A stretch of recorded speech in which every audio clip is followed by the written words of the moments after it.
Hello everyone, welcome to our class. So banking plays a major role in channeling funds to borrowers with productive investment opportunities, and it is an important activity in ensuring that the financial system and the economy run smoothly and efficiently.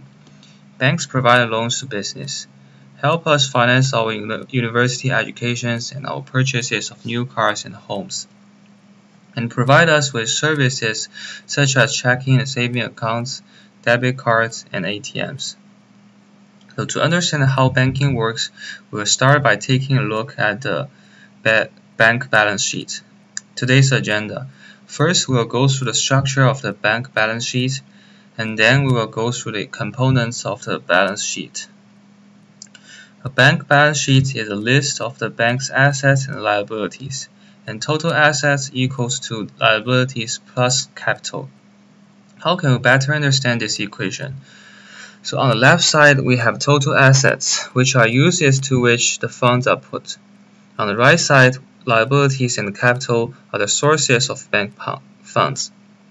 Banks obtain funds by borrowing and by issuing other liabilities such as deposits, and they then use these funds to acquire assets such as securities and loans. Banks make profits by earning an interest rate on holdings of securities and loans that is higher than the expenses on their liabilities. The balance sheet of all banks in Canada as of August 31st, 2014 are shown as follows. So on the liabilities side, there are demand and notice deposits, fixed term deposits, bank capital, and borrowings. Banks obtain funds by borrowing from the Bank of Canada, other banks, and corporations. Borrowing from the Bank of Canada are called overdraft loans, also known as advances. Banks also borrow reserves overnight from other banks and financial institutions in order to have enough settlement balances at the Bank of Canada to facilitate the clearing of checks and other transfers. Moving on to the asset side of the balance sheet, there are reserves, cash items in process of collection, deposits at other banks, securities, loans, and other assets.